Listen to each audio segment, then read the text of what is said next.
ASTRA MALORUM is one of those maps that simultaneously is one of the best maps we've had in a really long time, but it also makes some of the absolutely strangest design decisions I have ever seen in a zombies map. So let's just talk about it, the good and the bad of ASTRA MALORUM. Let's start off with the good, and obviously the biggest thing that I really love about this map is just how good it looks, man. The art direction of this map is actually incredible, and it is easily one of the best looking maps in a really long time. I would say definitely since Black Ops 4, and if you weren't into Black Ops 4's look, then probably Black Ops 3. I was really worried going into Black Ops 7 that because every single map was going to take place in the Dark Aether, that Treyarch would kind of give every map a similar purpley-ish look that we're kind of used to with the Dark Aether. And as somebody who wasn't a huge fan of how Ashes of the Damned looked, I know everybody really likes how that map looks. Personally, I don't think the aesthetic looks that good. I mean, yeah, graphically, fidelity, the map looks good, but in terms of color palette, I think the map is quite gray looking and just a little bit too dark. And obviously with that purple Dark Aether sky and the purple in between areas, I mean, it just screams Dark Aether. And at this point, I think a lot of people are kind of a bit tired of that aesthetic. So I was really hoping that since we're only in the Dark Aether in this game, that every map wouldn't just kind of look the same with a similar color palette. But I'm happy to report that Treyarch doesn't seem to be going that direction at all. And even though that we're stuck in the Dark Aether, we are getting incredibly different map design. So I'm very happy with that. And this map looks so damn good. The skybox is easily one of the greatest I've seen in any zombies map. The Easter egg where you can float outside the map in space just to appreciate how darn good looking this map is. It's a treat, honestly. Even the map design itself with the rocky asteroid aesthetic mixed with this kind of observatory sciencey aesthetic, I love it. I think the whole map looks amazing. It's fun to play on because of that, and I think they just nailed it with the actual aesthetic of the map. Next up is the Wonder Weapon, and this Wonder Weapon's been getting hated on a lot, but I think this Wonder Weapon is great, and it's super fun to use. I don't know why Treyarch's been on this infinite ammo Wonder Weapon thing recently, but I'm not complaining because it is an absolute blast, and I think just having super OP Wonder Weapons, there's nothing wrong with that. I think we should just go for it. I mean, at this point, who really cares? I think it's just more fun to have a super overpowered Wonder Weapon than something that can't kill past like round 50 or something. And yeah, this Wonder Weapon is super fun to use. You can just spam it, you never run out of ammo, and I don't really know why people are saying it's weak. I think they just used it on tier 1 or tier 2 pack without tier 3 packing it, because once you tier 3 pack it, even in the very high rounds, this thing just melts zombies super quickly in one shot. I think people just don't really understand how the weapon works. It has infinite ammo, and when you shoot one shot at a zombie, little UFOs go and attack the zombie, and once they're done killing it, that ammo will be returned to your gun. So yeah, it takes a second for the ammo to be returned, but other than that, I mean, this gun still kills super fast. I really love the aesthetic of it. I think it looks so cool, and overall, it's just another banger Black Ops 7 Wonder Weapon, so I hope Treyarch can keep it up. And on the topic of high rounds and Wonder Weapons, I can finally say that, well, this was true with Ashes, but I'm just happy that it's also true in this map. High rounds are actually just fun again in zombies, and I can't believe I'm saying that, because high rounds in Black Ops 6 were so unbelievably miserable. Because of the way Oscar works on this map, and we'll get into Oscar right after this, but because of the way Oscar actually works, there is no boss spam on this map at all. So it just plays like a classic zombies map where you see the boss every once in a while, and you don't have to worry about a million mimics or whatever chasing you and attacking you, hitting you with long range attacks. That is a thing of the past, I hope. And high rounds are actually fun because you're just fighting zombies, and training is actually useful again, and the Wonder Weapon is good enough to carry you to a high round. And hell, even some of the weapons like the M10 Breacher Shotgun are good enough to carry you to a high round. So high rounds are actually fun, and I'm very happy to report that. There's a few good side Easter eggs on this map too, like the Nikolai one, and I'm happy to see that Treyarch's going with this thing where they're going to have one of those side Easter eggs on every map that represents the backstory of each main character. I think that's really cool, and the Nikolai one in this map is actually really sick. Lots of free perk Easter eggs, and also the friendly Ravager, which is cool, although not that useful. Now, like I said, let's talk about Oscar. I think Oscar's been getting a lot of hate recently as a very bad boss, but I don't think he's actually bad at all, and I think people just don't really understand his purpose and or haven't played old zombies. Oscar is like the closest thing we've gotten to a Jimmy Zielinski era style boss in a really long time. You know, back on Black Ops 1, we had bosses like the Moon Man or George Romero, these kind of lumbering bosses that are always on the map and super hard to kill, and they kind of serve more as a map hazard than an actual boss. And Oscar, I think, is a perfect way to bring something like that back, but in a new way that makes him not as annoying as those originals. So for example, you can completely avoid Oscar on this map, and he's actually easier to avoid than something like George Romero, because on Call of the Dead, George Romero is always targeting the player. No matter how far away he is from you, he is always looking for you and coming towards you. So no matter where you are, eventually he will find you and you'll have to run away from him again. But on this map, Oscar actually goes into a patrol mode where he's not actively targeting the player, which means you could just get lucky and he will just never find you because he's just idly patrolling the map, going into random locations. He's not targeting you at all. In fact, it's your fault if he finds you. He is completely 100% avoidable. You can literally open the TAC map, ping his location, and then just straight up know where he is and never run into him. One strategy I was using on this map was training in the spawn, and I was in there for about 10 rounds or so, and then I noticed that Oscar was actually randomly coming into the spawn finally. He was going to actually find me, so I was like, okay, I'm going to wait till the end of the round. He comes in. Now I'm just going to sneak around him. He never spots me. I'm just going to go train somewhere else in the map for a little bit. I train there for a couple rounds, realize Oscar's left the spawn, go back to my original training spot, enjoy. I think it's so easy to avoid him. You don't even have to kill him, and so anybody complaining that he's too hard to kill or annoying that he comes every round, I mean, they're just complaining to complain because he's so easy to avoid, and that's kind of the purpose of him. He forces the player to adapt, to go into different areas. You can't just train in one area for the whole game. You actually have to go into different areas because he's coming in to make you move, and I think that's cool. It makes you use different areas to train, and I think it adds something to this map that is super unique and something we haven't seen in a really long time. And when it comes to actually killing him, I think it's not as hard as people make it out to be.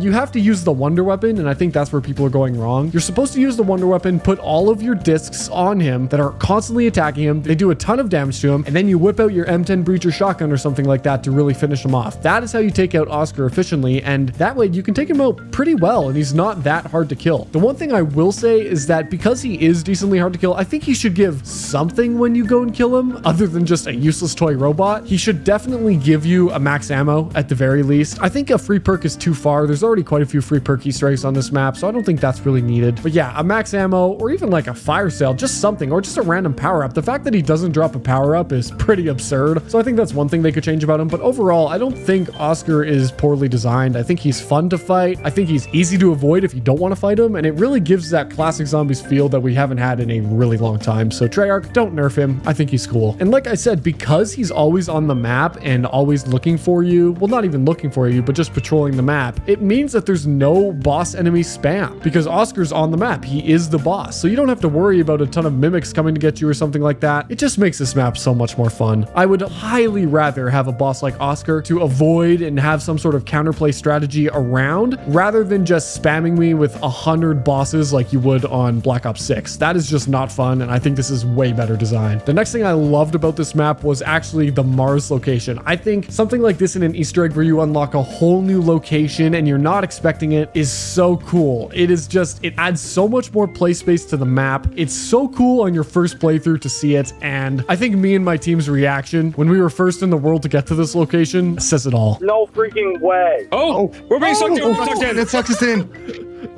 Oh my gosh. Wait, this is insane. Oh my Whoa. god. Where are we? Fight. It's the boss. What? It's the boss fight. No, it can't be. Is this a... Way. I think we're just in a new area. This isn't boss. Oh my god, we could see Neptune. We could see. Wait, what planet is that? Is that still Saturn? Dude, we're is this on Shane? Shangri-La. Is this Shane? We're on This is Shangri-La. Shane. This is This is Shangri-La, Shane. bro. Oh my This is Shangri-La. God. This is This is Shangri-La. actually Shangri-La. I want to go to Shang. So it's actually on Mars. Oh my god. First in the world, Shang They Mars. confirmed it. So they confirmed that it's actually They're Mars. confirming it. And that kind of leads me into talking about the Easter egg for this map. I think the Easter egg is really well designed. It's really fun to play on second attempts. Although I will say the actual solve for it was a little too fast for my liking. I think there could have been a couple extra steps.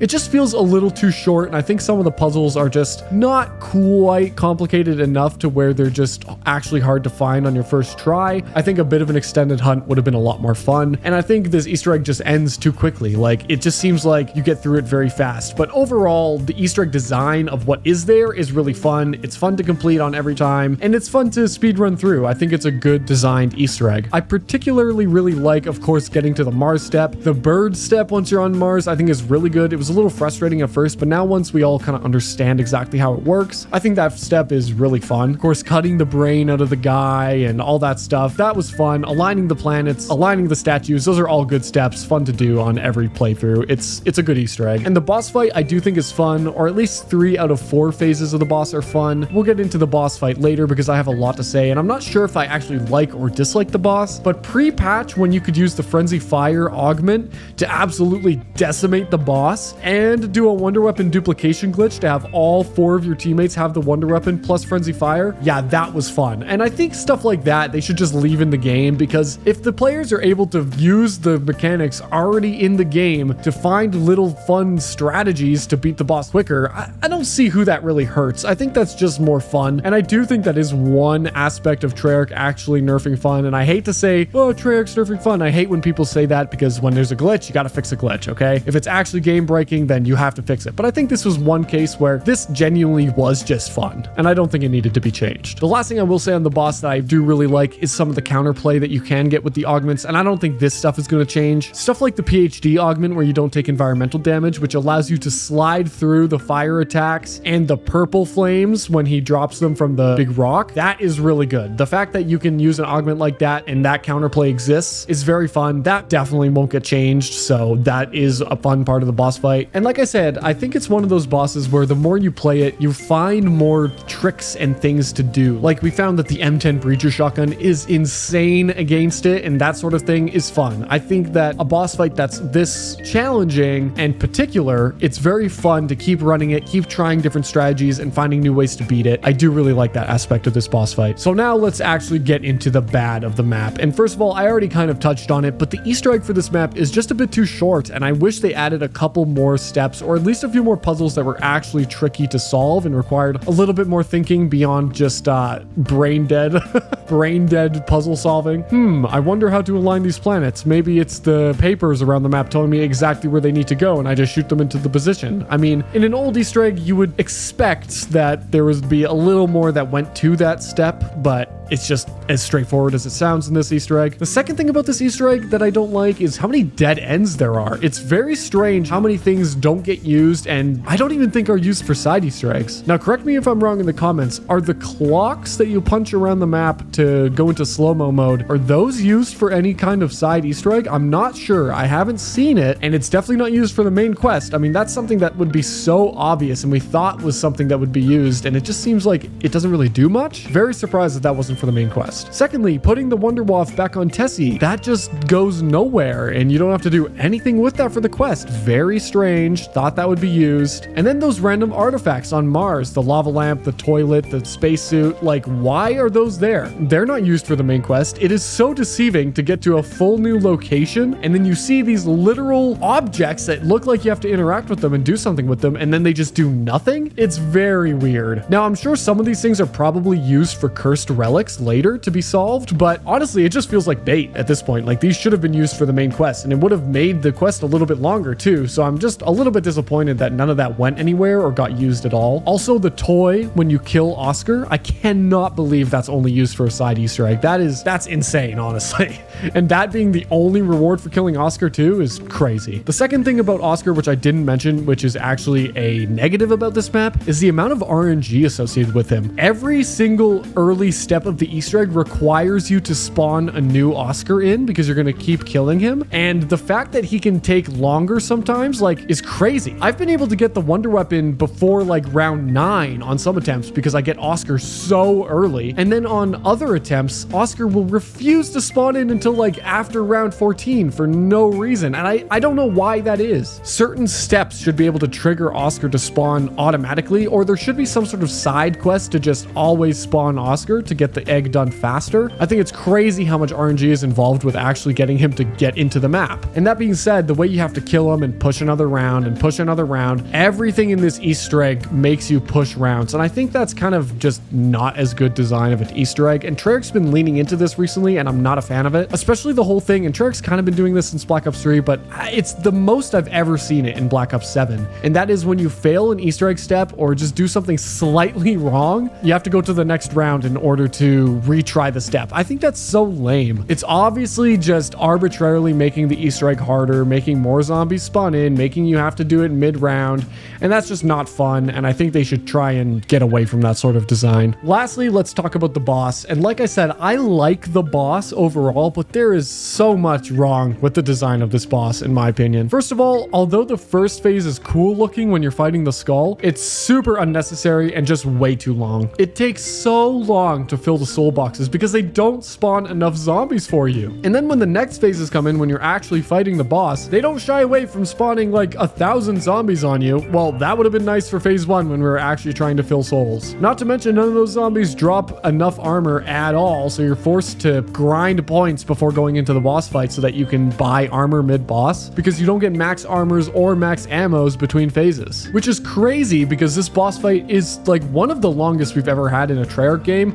On average, it'll probably take you like 20 minutes without doing any sort of like crazy exploits, and that's pretty absurd. It'll probably take most players around 30 to maybe even 40 minutes if you're struggling, and that is just insanity. Honestly, I would just remove the first phase altogether. It's not fun and it's way too long. So it's just super unnecessary and just pads time and wastes your ammo and armor. And then in the other phases, the way the boss can wombo combo you is so absurd with the anti-gravity. And it feels like a lot of downs you take are just straight up not your fault, because it can, one, slam you immediately without you being able to do really anything. I know you can jump to counter that, but the fact is you can't outrun the boss when you're looking at him, right? You can't run backwards fast enough to outrun the boss, and that just means that you can't pay attention to when it's going to slam, so you can't jump in time, because that window of time you have during its slam is like literally a second. And there's no audio cue, or at least no good audio cue that lets you know that it's about to slam, so I think that's kind of stupid. So it can just slam you, take away half your health, smack you immediately into the air, and because you can't land immediately,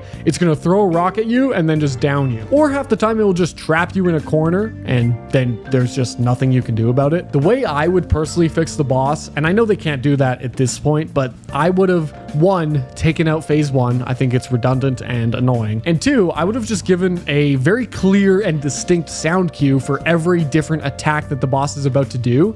And that way it just gives the player a way to counter it or expect what's about to happen. And third, I would just give a max armor and a max ammo between every phase. I don't know why it doesn't do that. It's kind of insane. Overall, if they're going to make a boss this hard, I don't think they should be nerfing cheesy strats like the Frenzy Fire. I think that just makes the boss more fun. Or at least give us a ton of more ways to counteract the boss. Different secret augments that secretly affect the boss in ways that you would never expect. I think that sort of stuff to discover days after the map comes out, or even weeks when you're testing different augments and stuff, I think that's really cool and things they should do more of. So overall, is Astra Malorum a good map? Yes, I think it's a really good map. I've been having a blast with it. Honestly, I can't put it down. It's been so much fun to complete, but overall, I think the boss is just a little bit overtuned. The Easter egg is a little bit too short with weird design choices, and the Oscar RNG in the early part of the Easter egg is just way too annoying, and they should just add a way for us to spawn Oscar instantly in the early game of the Easter egg, or maybe there's a side Easter egg there that hasn't been solved yet.